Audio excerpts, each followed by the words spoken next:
In secondary school, we were, in our days, you had lessons that were a combination. As a class, you know, English was both language and literature in the secondary school. So we were exposed to stories, both in terms of drama and fiction. And we also go to arts, you know, some of those. That was how my first performance in secondary school was in the Merchant of Venice. And then later, one of the Ngũgĩ plays. I think it is This Time Tomorrow. I'm not very sure. I know I read both The Black Hermit and This Time Tomorrow. So, but I acted in one of them. So that was, but I wouldn't say that was the discovery of Ngũgĩ. Those ones, I think one of them had the name James Ngũgĩ. I think they were one of the earliest things he published. It was in the university that I discovered Ngũgĩ wa Thiong'o when reading literature classes. We were assigned some of those books to read, and Ngũgĩ was one of them. So that was the real first encounter I had with the works of Ngũgĩ wa Thiong'o. Even though I think by the time I got to masters, I had read 5 of his books. I think the one that had the greatest impact on me, and I still respect it as his best book for me, is A Grain of Wheat. And A Grain of Wheat has is a story of the should I call it a revolution? Maybe not a revolution. It's the war against the colonial master. Kenya had what was called direct rule. The British were in charge, so to speak. So the land was taken, and most of the farmlands were actually acquired by the colonial people, the British. And so the locals were either engaged as laborers, you know, or they literally had very little or no land to work as their own. So it became a source of conflict. And that was actually one of the cruelest experience in colonial history. And so the people started, especially the young people, started to fight against the British. And of course, the British was armed, was sophisticated. These people now run into the forest. So they were guerrilla, you know, kind of guerrilla warfare. And they were fighting the British from the forest. That is what that story captures. But what the story is about is the resilience and the treachery and the commitment, you know. So you have a group of people, in such kind of situation, usually you would find people who are sellouts. So there was the majority of the young Kenyan blood that was fighting the British so that they could take back their land. And there were a few who were betraying them, giving information to the British and getting these people arrested, getting them killed, and so on and so forth. So it's really a great book, and the degree of commitment that you would find in that book by the young people who had gone into the forest to fight, I mean, the suffering was great, but it didn't mean anything to them as long as they would get the land at the end of the day. And even though many of them got betrayed, got killed, but that was what eventually, brought about the liberation of Kenya.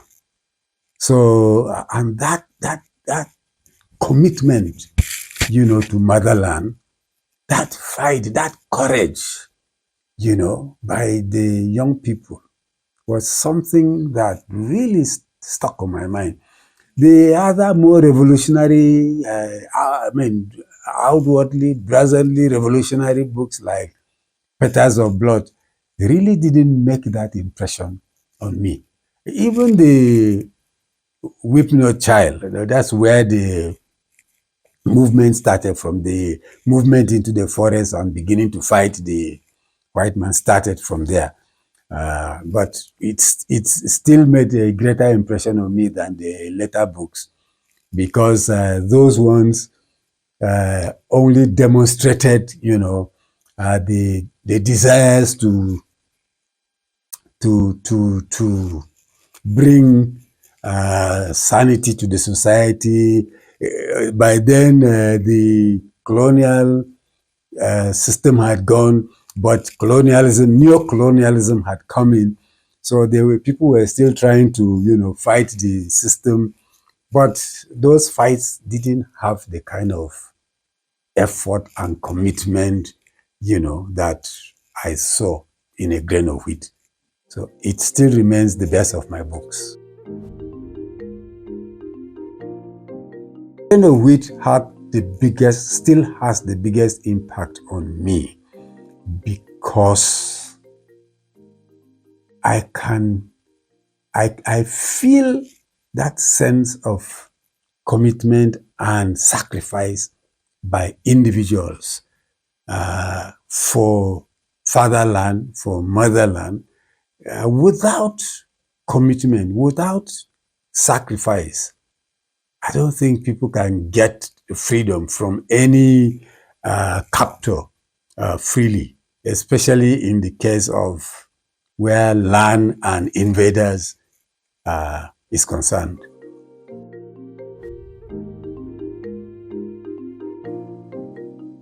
I didn't have the experience that Kenyans had.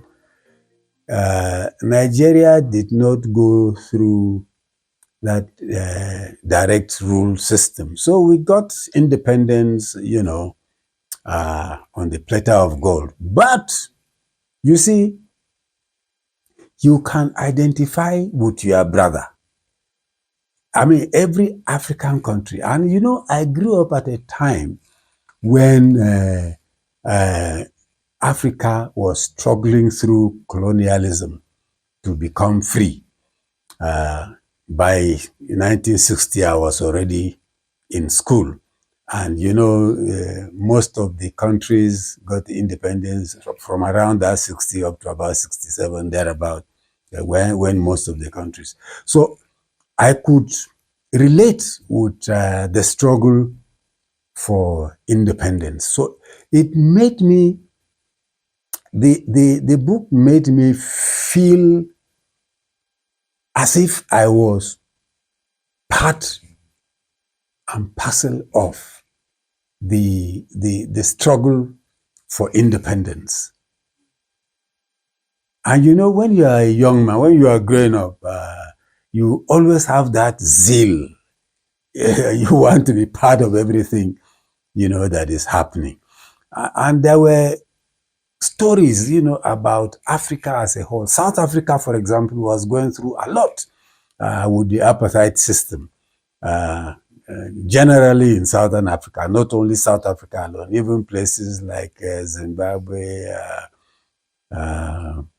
Namibia, all of those, we could hear, we heard the stories, the struggles that were going on in those places. So when you read that kind of story, and you know that it is part of Africa, even though you were in a safer place, you still felt concerned. And of course also, that was the period in which Marxism was the vogue, when people really wanted freedom, by all means. A kind of, yeah.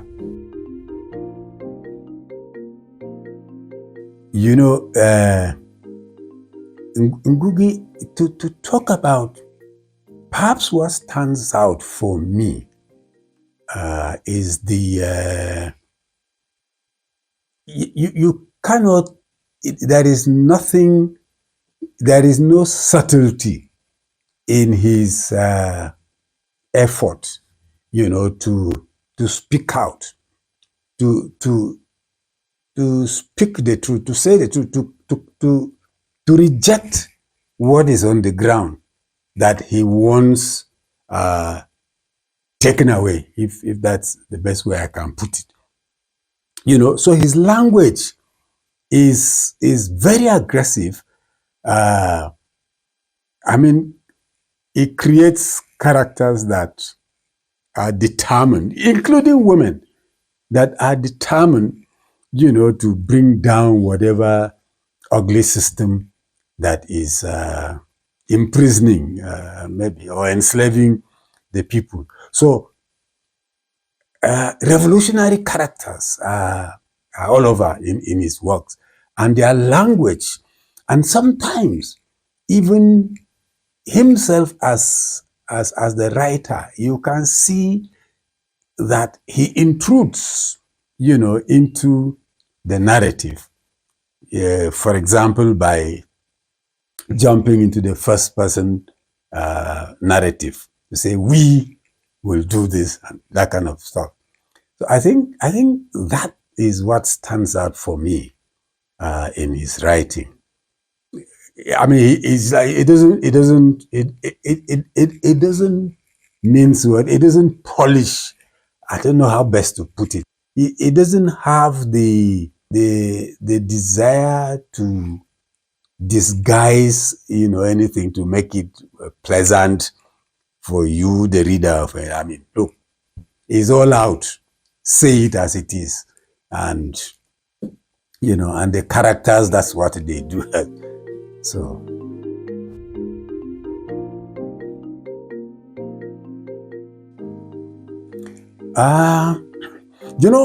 You are portraying the struggles in fictional forms. So, yes, but I can say he did them very well. Yeah, this is why I keep talking about A Grain of Wheat. If you read the book, you will really feel, you'll be depressed, by the effect of the occupation and the struggles that the characters are going through, and then, of course, where in Petals of Blood, he has a group of persons who is like, we say to ourselves, look, we've got this thing up to our throats. Let's go out and fight. And a group of people, trek for miles, from a local community into the capital city to protest, the neo-colonialism that is taking over the town and the country, and so on and so forth. So that kind of thing, you can see the engagement, the difference that you get from Ngũgĩ with other writers. For example, there are places where you get revolutions that become military and people are, carrying arms and going into.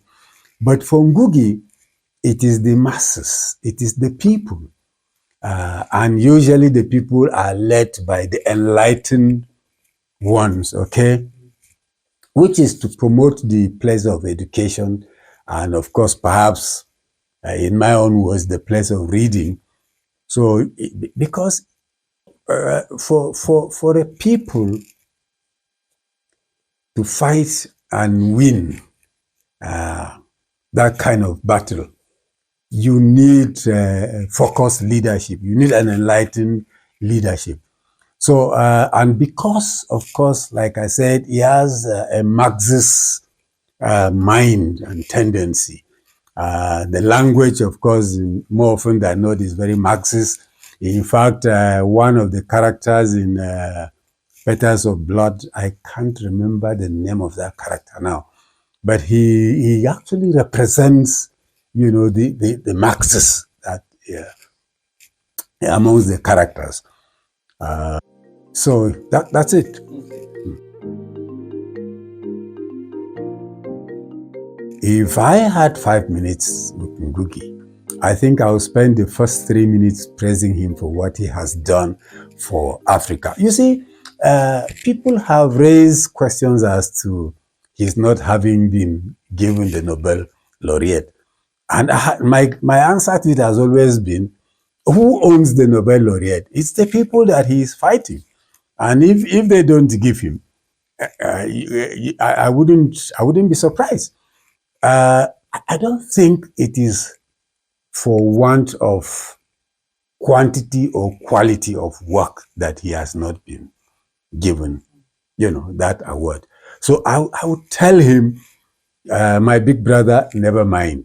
I mean, Nobel is not the only thing in this world. In fact, you have won many Nobels by the number of readers you have accrued in the world and by the number of works you have published and the ones that have gone all over the world.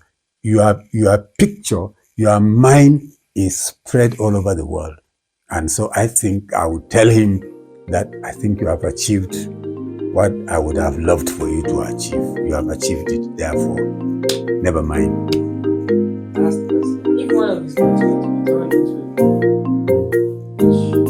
which you choose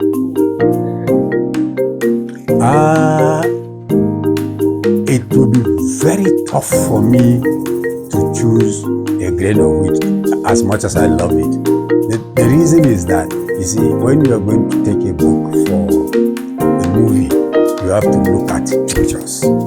And so for me, the one that I will go for straight away is Petals of Blood.